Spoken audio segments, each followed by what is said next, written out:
Muy buenas noches, jóvenes. Vamos a continuar con las clases. Lo que vendría ahora a desarrollar serían las técnicas anestésicas que vamos a utilizar para los procedimientos de cirugía bucal. Pero vamos a comenzar con las recomendaciones generales previo a la anestesia que vamos a utilizar, ¿no? Es importante de todas maneras la identificación de los equipos que utilizamos para los procedimientos de anestesia local. Dos conceptos que nos van a acompañar durante nuestros protocolos. El concepto de seguridad, que tiene que ver con los efectos que pretendemos generar, que sería la anestesia local o la anestesia infiltrativa. Y el otro concepto que vamos a manejar es la eficacia. La eficacia que nos garantizaría el éxito del tratamiento odontológico, ¿no? Estos dos conceptos tienen que ver con algunas consideraciones, por ejemplo, la seguridad. La inyección, por ejemplo, en los vasos sanguíneos nos podría generar complicaciones, ¿no? Un desequilibrio hemodinámico en la sangre, una modificación de la presión de las arterias, que a las finales nos podría generar complicaciones dentro del consultorio odontológico, le llamamos urgencias odontológicas, ¿no? O, por ejemplo, inyecciones cruzadas, si el paciente está recibiendo algún tipo de medicación, algún tratamiento, y que en este caso la colocación del anestésico podría generarle algún efecto indeseado, ¿no? En el caso de la eficacia, lo que vamos a considerar, por favor, siempre son que las técnicas sean lo más adecuadas y el empleo, o en este caso, el uso de las soluciones anestésicas lo más apropiado posible para que sea la técnica o el éxito en el tratamiento odontológico, ¿no? Acuérdense que a lo largo de la experiencia en las ciencias de la salud se han utilizado diferentes tipos de jeringas. Hay un recuento histórico sobre el uso de estos materiales, pero en todo caso nosotros hemos ido utilizando un tipo de jeringa que se ha ido diferenciando del uso de jeringas de las ciencias de la salud, ¿no? Acuérdense que nosotros utilizamos un sistema de jeringas que se llama la jeringa Carpulet. Esta jeringa Carpuler incluso tiene un propio sistema de cartuchos como el que están observando acá, que tiene ciertas características. Es un tubo, tiene un émbolo, tiene un diafragma acá y un recubrimiento metálico que lo cubre, ¿no? Pero una característica que también hemos ido buscando en el uso de nuestras jeringas y nuestros cartuchos es que siempre haya la posibilidad de aspirado, ¿no? Porque acuérdense, colocar nuestras soluciones anestésicas directamente a los vasos sanguíneos nos podría generar urgencias dentro de la atención odontológica. Entonces, lo ideal sería que la jeringa que utilicemos tenga mecanismos de aspiración. Y para eso siempre en la zona del émbolo, en este caso de nuestra jeringa, va a presentar una especie de arpón o un garfio que va a tener el propósito de sujetar, en este caso, la goma que está acá en el tubo, ¿no? Para, si en el caso se inyecta la solución anestésica y acá empieza a aparecer sangre, lo que podemos hacer es retirar y evitar que se siga distribuyendo la solución anestésica dentro del torrente sanguíneo, ¿no? Algunas recomendaciones que dio la ADA, la Asociación Dental Americana, en 1978, sobre el uso de estas soluciones y de los instrumentos para básicamente las anestesias locales, ¿no? La característica, ¿no? Que sea el material, en este caso las jeringas, sean duraderas, que se repita la posibilidad de esterilización, aceptar varias técnicas, ¿no? Varias técnicas en este caso, de cárpuler o de agujas, ¿no? Que vamos a ir viendo ahorita cuáles son las características. Es decir, tiene que ser un instrumento que tenga cierta versatilidad en cuanto al uso, ¿no? Y lo más importante que les decía, que nuestras jeringas Carpuler permitan también los mecanismos de aspirado para poder ver si está entrando la solución anestésica en el vaso sanguíneo, ¿no? Acá justamente podemos observar las características. Miren, acá hay un émbolo, pero no tiene garfio, no tiene en este caso ningún gancho. En cambio acá tienes el émbolo con un gancho, o acá también tienes el émbolo con una especie de arpón, que va a tener la finalidad de literalmente clavarse en la goma del tubo de la solución anestésica, ¿no?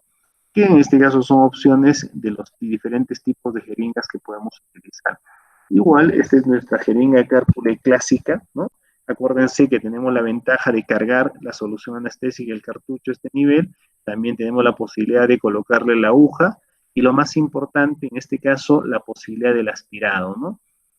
Para sujetar esta jeringa tiene su técnica, pero hay algunas modificaciones, como por ejemplo, mira, hay jeringas Carpuller autoaspirables, ¿no? Como las que estamos observando acá, que miren, si te das cuenta es simplemente la adaptación sobre el tubo de la solución anestésica, ¿no? Con la aguja, obviamente, pero la ventaja que tiene es que por la presión que se genera acá puede ser de autoaspirado, ¿no? Hay unas jeringas intraligamentosas, la imagen lamentablemente no se está pudiendo observar, pero son jeringas que son a presión continua, ¿no? Que son jeringas que tienen la forma de una pistola. Bueno, en este caso les voy a mostrar la imagen posteriormente, ¿no? La idea también es que hay jeringas que pueden ser descartables, ¿no? Una característica de las jeringas descartables es que literalmente pues nos vamos a eliminar el producto, evitamos el riesgo de infecciones. En la actualidad, con la enfermedad con la cual estamos atravesando, que es el COVID-19, probablemente ya serían los instrumentos que vamos a utilizar con mayor frecuencia, ¿no? Inconveniente de utilizar material descartable o jeringas descartables es que lamentablemente el costo de los tratamientos van a tener que subir porque vamos a tener que gastar, en este caso, en el material, ¿no? Por ejemplo, acá miren, estas son las jeringas descartables, ¿no? A las finales, si te vas a dar cuenta, utiliza el mismo tubo de anestesia, utiliza el mismo protocolo de la aguja, ¿no? De la aguja Carpuller, pero la idea es que este tubito, pues literalmente lo vas a tener que desechar, ¿no? Y acá tienes el émbolo, que en este caso es un émbolo que va a ir y entrar al tubo, pero después de haber colocado el cartucho de la solución anestésica. Pues si seguimos utilizando nuestras jeringas, las jeringas convencionales, hay que también hacer buen uso de ellas, ¿no? Estas dos formas que ven acá arriba no son formas adecuadas de la sujeción de las jeringas. Generalmente las que estamos observando en la parte inferior son las apropiadas, ¿no? La idea es colocar, vamos a poner así en el aro este, en el anillo este, el dedo pulgar, en los otros dos aros, porque pueden ser dos aros completos, ¿no? Colocar el dedo del medio, uno, y el dedo anular en el otro, ¿no? Y de tal manera que el dedo pequeño y el dedo índice van a servir como topes, ¿no? Para poder hacer el aspirado en el momento de la colocación de la solución anestésica. El cartucho que utilizamos para la Carpuller, acuérdense, es un cilindro, puede ser de cristal, puede ser de plástico, pero acuérdense que este va a tener ciertas condiciones. La condición básica que vamos a ver son cartuchos que tienen una dosis única, ¿no? De 1.8 mililitros, ¿no? Acuérdense que viene el tubo, puede ser, como les digo, de plástico o de vidrio, viene acá un émbolo, en el otro extremo tiene que haber un diafragma y recubierto con una platina metálica, ¿no? En este caso, la condición es una dosis pura, estéril, y obviamente la ventaja de tener, en este caso, ya sea vidrio o plástico, es que podemos ver si realmente se ha producido el ingreso de sangre al momento de colocar la anestesia, ¿no? Vean ahí, tenemos los tubos de anestesia estándar, ¿no? Tiene su, en este caso, émbolo, tiene el tubo, tiene acá adentro un diafragma, pero esto está cubierto por el metal, como estamos observando a este nivel, ¿no? El tubo, en este caso el émbolo, en este caso igual los tubos, el diafragma que está acá, que es delgado, y acá recubierto por la platina metálica que evita obviamente que la solución anestésica tome contacto con el exterior, ¿no? Utilizamos diferentes tipos de soluciones anestésicas, ¿no? Acuérdense que utilizamos lidocaína, mepivacaína, articaína, etcétera, ¿no?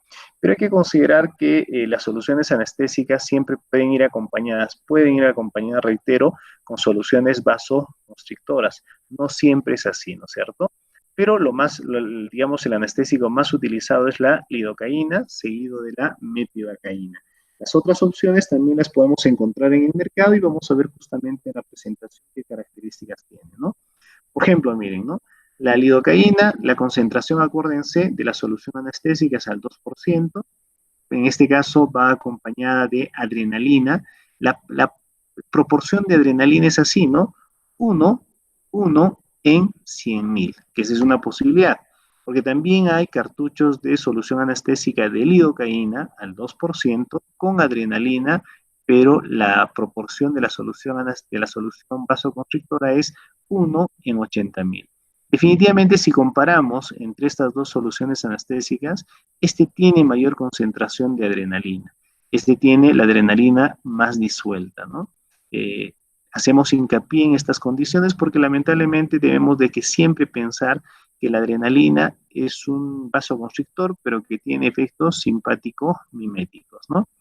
Igual, podemos tener también lidocaína al 2% con adrenalina, pero miren, la concentración de solución vasoconstrictora es mucho mayor, ¿no?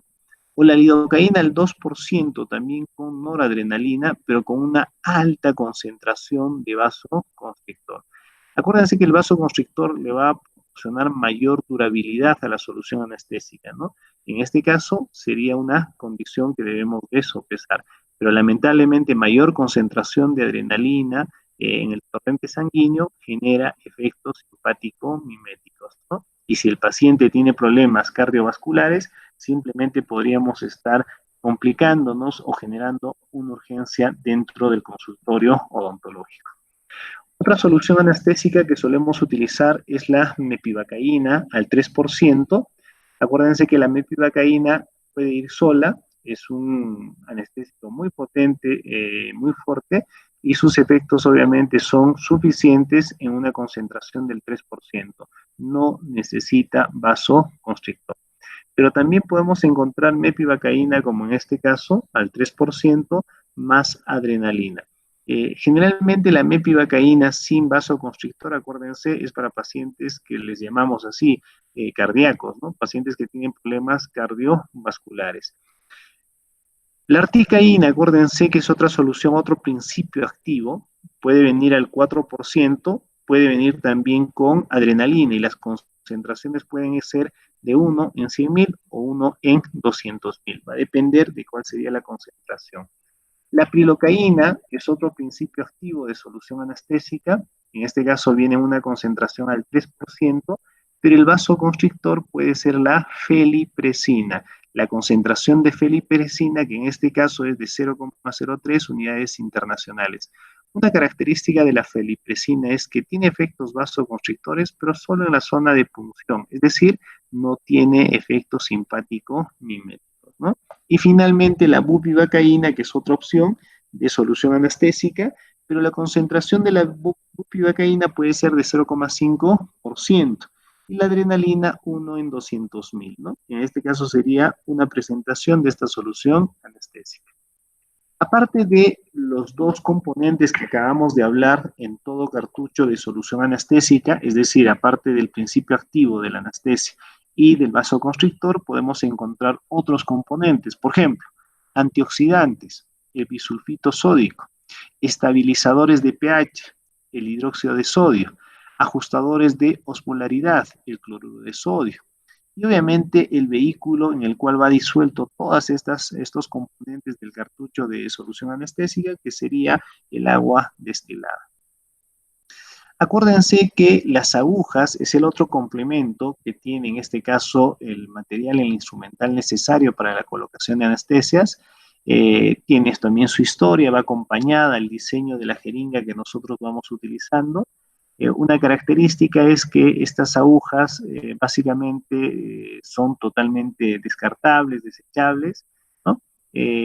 Básicamente son presentados en plástico, pero tienen ciertas características en cuanto al diámetro de la aguja, ¿no? Son muy delgadas, muy finas, muy atraumáticas comparadas a las agujas que utilizamos en las otras áreas de las ciencias de la salud, ¿no? Si pudiéramos hacer una descripción anatómica de las agujas, podríamos observar las siguientes características. Miren acá, tiene un extremo posterior, que es el que va a ir al diafragma del cartucho de la solución anestésica. Tiene una parte intermedia, la cual se va a sujetar en el extremo más alejado de la jeringa cárpule, y el extremo anterior, donde propiamente se puede observar la aguja, que va a tener dos condiciones. Hay que ir un poquito ya adelantando la explicación. Va a haber una longitud, y va a haber un diámetro, ¿no? Este diámetro también es importante al momento de elegir, por ejemplo, ¿no? Para una anestesia infiltrativa no necesito que el recorrido de la aguja sea muy largo, ¿no? Entonces necesito una aguja corta, ¿no? Si voy a hacer una anestesia troncular, probablemente el recorrido de la aguja va a ser mayor, necesito una aguja larga. Pero las agujas tienen diferentes tipos de diámetro, que a continuación vamos a observar. Entonces, justamente teníamos acá las partes de la aguja, ¿no? En la parte anterior o caña es la parte activa, ¿no? La parte intermedia, que es la que se va a adaptar, que tiene la rosca de plástico, puede ser de metal también, pero ya no se utiliza. Y la parte posterior, que puede ser para que perfore el diafragma del cartucho de la solución anestésica, ¿no? Ahí podemos observar justamente los tres elementos de las agujas, y acá serían tres agujas con tres longitudes y tres diámetros que a continuación vamos a observar. Miren acá, en la aguja los colores también son importantes, ¿no? Pero va a depender también en este caso de una estandarización que ya hemos ido hablando, ¿no? Los colores más claros, los colores más suaves son más delgados, los colores más oscuros, más intensos, son más gruesos, ¿no? Pero acá lo que vamos a ver son diferentes diámetros, por favor, o calibres, ¿no? Acuérdense que estos diámetros se expresan en milímetros y utilizamos la letra G, que es lo que vamos a observar al momento de comprar, ¿no? El calibre, por ejemplo, de una aguja puede ser, miren, las que más utilizamos, las de 25G y de 30G. Ahorita vamos a ver cuáles son esos diámetros, ¿no? Pero también hay otras opciones, ¿no? La de 27G también, ¿no? Que en este caso son agujas probablemente las más delgadas que vamos a observar en el mercado, ¿no? Al aumentar el diámetro, disminuye también la flexibilidad de pasar por los trillos, a son más delgados. Al ser más finas, es más lento el mecanismo también de inyección y de aspirado, ¿no? Y las más finitas, las más delgadas, van a ver ustedes en el mercado, tienen esta nomenclatura, ¿no? 27G y 30G, ¿no? Pero la idea es que la más frecuente, la que más vamos a utilizar, es la 25G. Pero no sé si se acuerdan ustedes que en las agujas hipodérmicas utilizamos así, la aguja número 21. El término debería de ser 21G. 21G significa que es más grueso, ¿no? Porque si te das cuenta, 21, 22, 23, 24, 25, 26, 27, 28, 29, 30. La 27 y la 30 son las más delgadas. La 25 es la mediana, vamos a decir. Y la 21, que sería la aguja, el diámetro de la aguja hipodérmica, que sería la más gruesa, ¿no?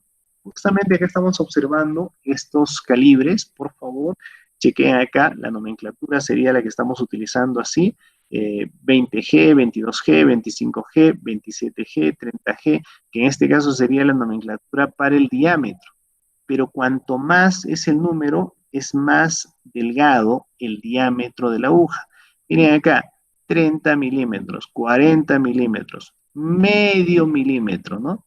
70 milímetros, 90 milímetros. Si se acuerdan, acá está la aguja hipodérmica número 21, que casi tendría un diámetro de 0,85, ¿no? Es un diámetro que se aproxima un poco al milímetro, es una aguja para nosotros relativamente gruesa, ¿no? Porque acuérdense, las agujas que nosotros más frecuentemente utilizamos son las agujas que están con estos diámetros, ¿no? El 25G, 27G, 30G, que son las más delgadas, ¿no? Y el calibre interior también es importante mencionar porque ya hemos dicho, ¿no? Cuanto más delgado, de hecho que el calibre interno es mucho más delgado también. Y eso tiene que ver con una característica, por favor. Más el diámetro interno es mayor, el fluido, la solución anestésica, corre más rápidamente. En cambio, si el diámetro es menor, el fluido corre más lentamente, ¿no? La longitud, les decía, también es otra característica que hay que elegir al momento de comprar las agujas. Acuérdense, generalmente la que nosotros utilizamos son las cortas, las largas, ¿no? Pero acuérdense que también hay agujas ultra cortas, ¿no? Que puede tener, miren, esta longitud, más o menos de 0,8 centímetros, o vamos a decir 8 milímetros, hasta 15 milímetros. Si te das cuenta que es 1,5 centímetros, ¿no?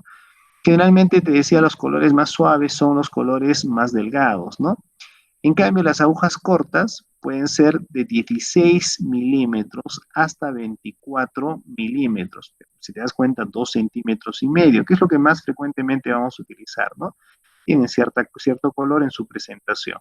Las agujas largas vienen de una longitud de 25 hasta 29 milímetros. Te das cuenta, es casi 3 centímetros. Son de color azul. Y las ultra largas, que en este caso son de 30 milímetros hasta 40 milímetros, son de color violeta. Pero la verdad, estos colores vamos a ver que en el mercado ya se ha tergiversado, ¿no? Vamos a ver, por ejemplo, agujas blancas, que son bien finitas, de 1,5 centímetros o de 15 milímetros. O vamos a ver también agujas que son amarillas, pero que son largas de casi 3 milímetros. Entonces, la verdad, esto lo de los colores un poco se ha tergiversado, ya no se respeta tanto, ¿no? Pero lo que sí son las longitudes que son estandarizadas para los fabricantes y tiene que ver con estas, vamos a decir, 4 categorizaciones, ¿no? Ultra corta, corta, larga y ultra larga. Justamente acá estamos viendo, miren acá, la corta, la mediana, la larga, corta, mediana y larga, ¿no? Que hay que de todas maneras, ultra largas casi no utilizamos para la cavidad bucal, pero hay esa clasificación y esa confección en los fabricantes, ¿no? Les decía que la longitud tiene que ver con dónde vamos a colocar o qué técnica anestésica vamos a utilizar. Imagínense, vamos a utilizar la técnica para anestesiar el nervio alveolar inferior. Entonces necesitamos una aguja que tenga un recorrido largo. Lo mínimo que tendríamos que utilizar es una aguja de recorrido mediano o recorrido largo, ¿no? En cambio, si vamos a, ay, perdón, antes de pasar a la explicación, hay algunos accidentes en cuanto al uso de las agujas. Uno de los accidentes más frecuentes es la ruptura, la fractura del instrumento. Pero ¿dónde se produce la fractura? Es bien difícil en el recorrido de la aguja, ¿no? Es bien difícil que ocurra acá. ¿Dónde se da? Entre la zona de sujeción, este plastiquito, y la parte del extremo, en este caso la parte activa de la aguja, es ahí donde se puede dar la fractura, ¿no? Y si por alguna casualidad logras ingresar y logras ingresar hasta este punto apoyándote en la mucosa y se fractura, pues un problema serio, una urgencia que vas a generarte al momento de retirar, ¿no? No es muy frecuente, pero de todas maneras hay que evitar el riesgo, ¿no? Por eso les decía, si vas a hacer una anestesia muy profunda, por ejemplo, al nervio alveolar inferior, preferible utiliza una aguja larga, de todas maneras estás viendo el recorrido de la aguja, no se pierde la aguja, entonces no hay riesgo de que haya fractura, ¿no? Porque a veces los movimientos que tú haces o los movimientos que hace el paciente, que a veces pueden ser bruscos, pueden poner en riesgo la fractura de la aguja. No se produce en el recorrido de la aguja, se produce en la zona de unión, ¿no? Entonces hay que tener bastante cuidado. De todas maneras, hay algunos accidentes también que podemos generarnos nosotros al momento de manipular las agujas. La forma que están viendo acá en la imagen de reposicionar, vamos a decir, devolverle el cartucho a la aguja, no es la forma correcta, ¿no? Acá lamentablemente si intentas hacer esta maniobra, hay un riesgo de que acá literalmente te claves, ¿no? Imagínate, esto lo has utilizado a un paciente que tiene algún tipo de riesgo biológico, alguna enfermedad, entonces lo que vas a hacer es simplemente contagiarte, ¿no? Entonces, un riesgo es también pinchar accidentalmente al paciente, pincharte accidentalmente tú. De todas maneras hay que tener algunos cuidados. Un cuidado que solemos tener es de todas maneras evitar pues básicamente que la aguja esté libre y esté libre pues sin su envoltura, sin su cartucho, ¿no? Porque como están viendo ahí podemos causar accidentes a los pacientes, ¿no? Generalmente utilizamos plástico, ¿no? Para poder aislar, utilizamos la propia capsulita, que en este caso sería el cartucho del propio instrumento, ¿no? Pero para eso podemos utilizar este aditamento. Miren acá, esta es una tapa que le hemos hecho un agujero, y ese agujero, si te das cuenta, es prácticamente es una tapa de goma ahí, pero esa tapita de goma le hemos adaptado el cartuchito que tenía previamente, en este caso la aguja, y cuando vamos a colocar, miren, ya pues el riesgo de causarnos daño es mucho menor, ¿no? Y podemos utilizarlo así. Otra forma es simplemente dejar este cartucho en el campo de trabajo en la mesa y con la aguja recogerla, ¿no? Y después adaptarla para poder retirar y botar, en este caso, la aguja junto con el cartucho de plástico, ¿no? Hay algunas consideraciones previas a la colocación de la anestesia, que es la próxima explicación. Pero la idea es, en algunos casos necesitamos hacer premedicación, ¿no? Eh, Procedimientos previos, como por ejemplo la utilización de antiinflamatorios o sedantes. Acuérdense que hay un concepto bien claro que debemos de considerar al momento de colocar la anestesia. ¿Cuál es? La anestesia no es muy efectiva cuando el tejido está inflamado. Entonces, un concepto bien simple es darle al paciente como premedicación en forma profiláctica, vamos a decir, antiinflamatorios, ¿no? Dos, otra condición que a veces, vamos a decir, modifica el umbral del dolor es la preocupación, la ansiedad, en este caso el estrés por el cual puede estar viviendo el paciente. Entonces, ¿qué se le suele dar como premedicación? Se le suele dar diazepam, ¿no? Un ansiolítico para que de alguna manera disminuya la presión, la tensión en el paciente y se pueda tener éxito en las técnicas anestésicas. Otra recomendación general antes de la colocación de la anestesia es que el ambiente sea pues cómodo, sea cálido, que le permita una cierta distracción al paciente para que de todas maneras el paciente pues esté más, vamos a decir, permisivo, más permeable a los procedimientos que nosotros vamos a realizar. Otra sugerencia, otra recomendación que solemos hacer para que las técnicas anestésicas tengan éxito es la colocación de anestesia tópica. Tiene un efecto no solamente local, sino también un efecto emocional o tipo placebo o disuasivo sobre el paciente, ¿no? Y las técnicas anestésicas de inyección que vamos a ver en la próxima presentación. Miren acá, la premedicación, como les decía, podemos utilizar una premedicación de relajación, soluciones o sustancias como por ejemplo el diazepam, el alprazolam, ¿no? Y que nos van a facilitar las técnicas anestésicas propiamente dichas, ¿no? Aparte que el paciente va a colaborar y va a tener en este caso menor ansiedad y el umbral del dolor se va a modificar y para nosotros va a ser mucho más fácil, ¿no? La premedicación puede ser así, ¿no? Media tabletita o una tabletita de diazepam por vía oral, ¿no? En este caso, si en el caso fuera un adulto. Si fuera un niño, se le puede dar un tercio, ¿no? 0,3 miligramos, ¿no? Por kilo de peso, en este caso de la solución de diazepam. Y otros fármacos que podemos utilizar pueden ser, por ejemplo, el lorazepam, el midazolam, que también son, que tienen el mismo efecto para, de alguna manera, modificar el umbral al dolor en el paciente, ¿no? El ambiente tiene que también tener ciertas condiciones, decíamos, que el ambiente sea relajado, sea cálido, ¿no? Que le permite una cierta distracción para que pueda desensibilizarse al paciente. De todas maneras, habíamos hablado también que la comunicación es importante para que ustedes puedan tener éxito en las técnicas anestésicas. Cualquier pregunta que el paciente haga debemos absorberlas. Una condición también que hemos hablado sería la condición que tú estés firme, estés seguro, tengas aplomo al momento de abordar al paciente y de todas maneras tus explicaciones sean entendibles, ¿no? De todas maneras hay que explicar al paciente, hay que mostrar al paciente para que el paciente se pueda relajar, ¿no? Ahora, una condición sobre la posición del paciente, la verdad, lo importante sería que el paciente se sienta cómodo, ¿no? Si el paciente decide recoger las piernas en tu sillón dental, pues que la recoja, ¿no? Que de repente así se puede sentir más cómodo. Si el paciente decide cruzar las piernas, pues que las cruce porque es así como se va a sentir más relajado, ¿no?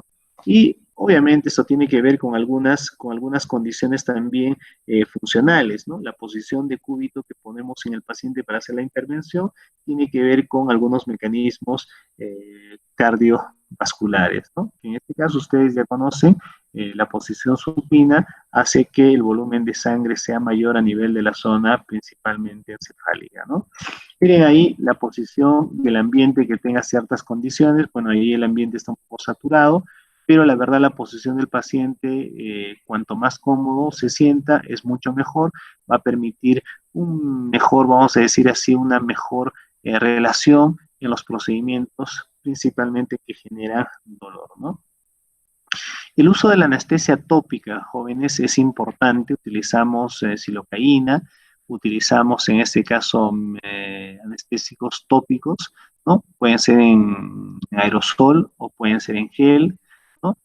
Pero también otro efecto secundario que tiene el uso de la anestesia tópica es el efecto psicológico, es el efecto emocional, es un efecto disuasivo, ¿no? Sobre el paciente, ¿no? Entonces, de todas maneras, hay que tener en consideración al momento de la colocación de la anestesia, ¿no?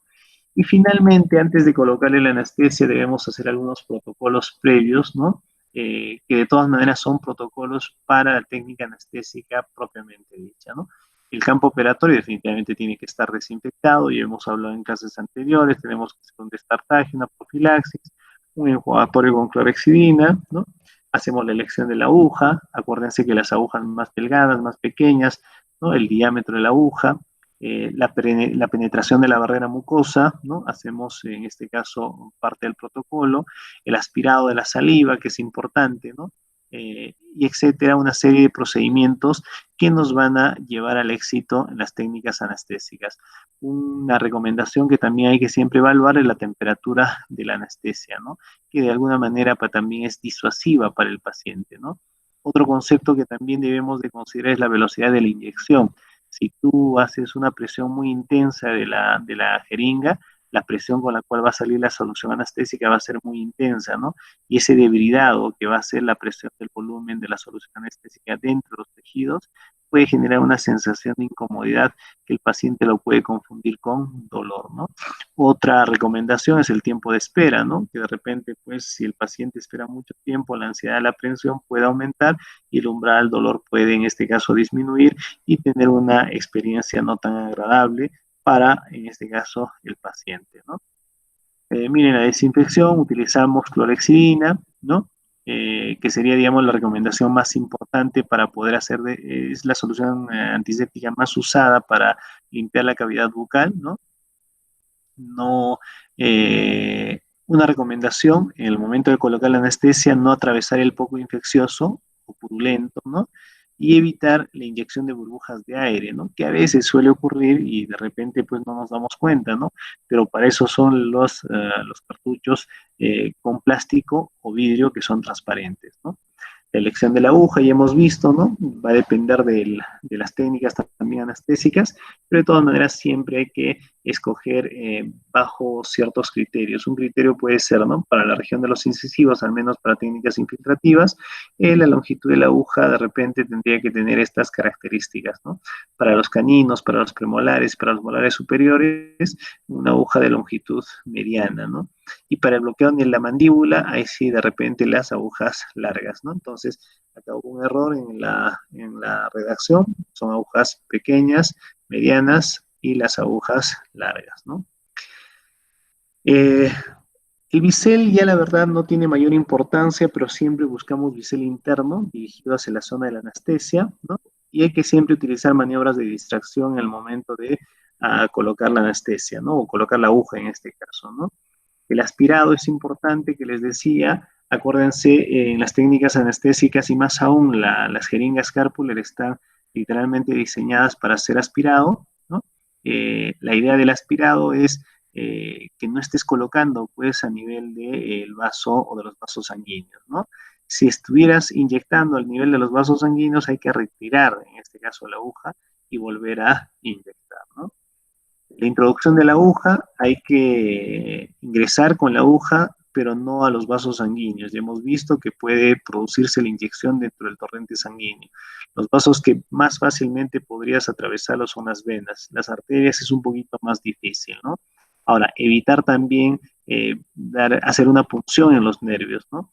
Pero la ventaja de los nervios es que tienen una envoltura, un epimicio que generalmente está ricamente vascularizado y es de una consistencia fibrosa, ¿no? Es un poquito difícil, pero de todas maneras el paciente tiene incomodidad cuando a veces llega o logras rozar, en este caso, el paquete nervioso. El paciente siente una electricidad, ¿no?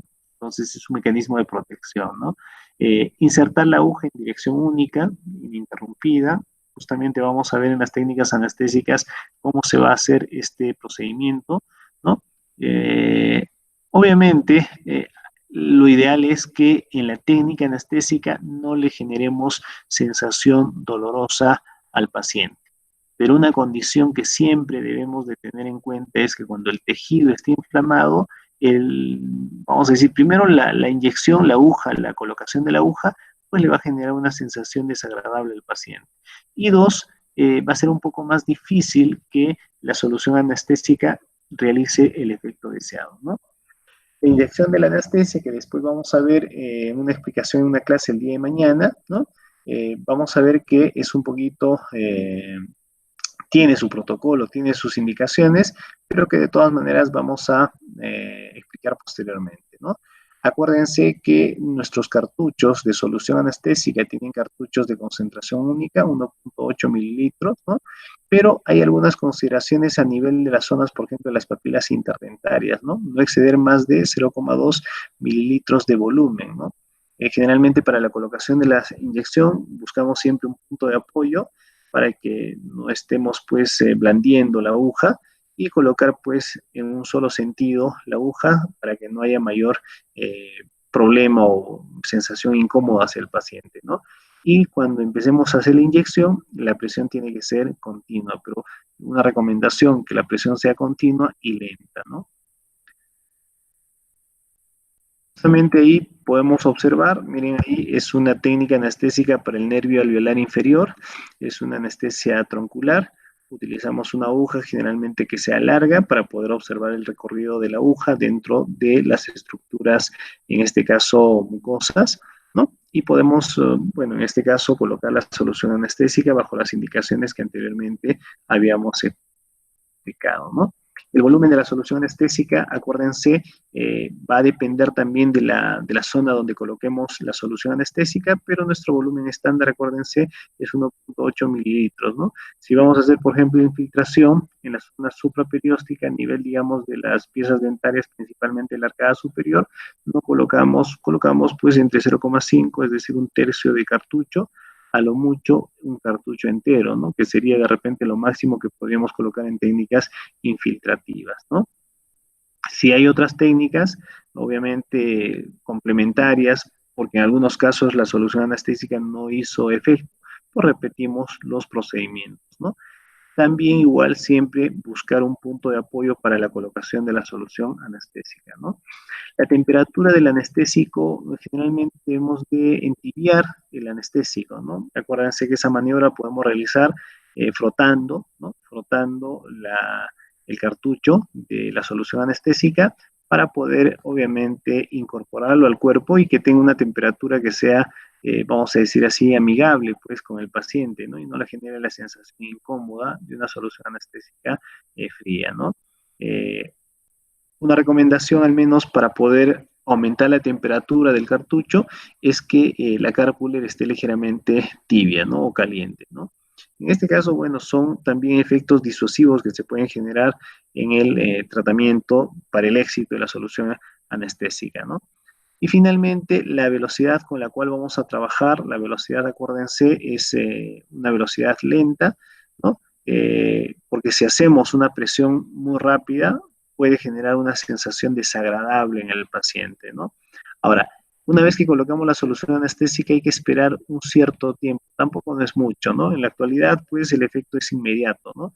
Pero de todas maneras, para tranquilidad del paciente se sugiere 2 a 5 minutos. Y si fuera troncular, podríamos esperar un poquito más, ¿no? Pero tampoco no es mucho el tiempo de espera. Y una vez que coloquemos la anestesia, hay que hacer la vigilancia del paciente, ¿no? Una recomendación, después de la colocación de la solución anestésica, nunca dejar al paciente anestesiado solo, ¿no? Porque hay que observar, pues, ¿no? Les he dicho, la colocación de la solución anestésica puede generarnos urgencias odontológicas, entonces hay que evitar. Entonces, una forma de evitar es observar al paciente, puede permanecer en el sillón dental mientras estamos organizando nuestro campo operatorio, ¿no? Y una recomendación es que una vez que hacemos los procedimientos de cirugía y el efecto de la anestesia todavía no ha pasado, una recomendación al paciente es que no coma, ¿no? Porque si come, lamentablemente, pues no siente, ¿no? Y al no sentir puede fácilmente morderse las comisuras, ¿no? En este caso la mucosa yugal, ¿no? La mucosa de los carrillos, o la lengua, los bordes laterales de la lengua. Y eso va a ser una sensación desagradable posterior al efecto de la solución anestésica, ¿no? Y si vamos a colocar premedicación, sedación, es importante que el paciente siempre venga acompañado, ¿no?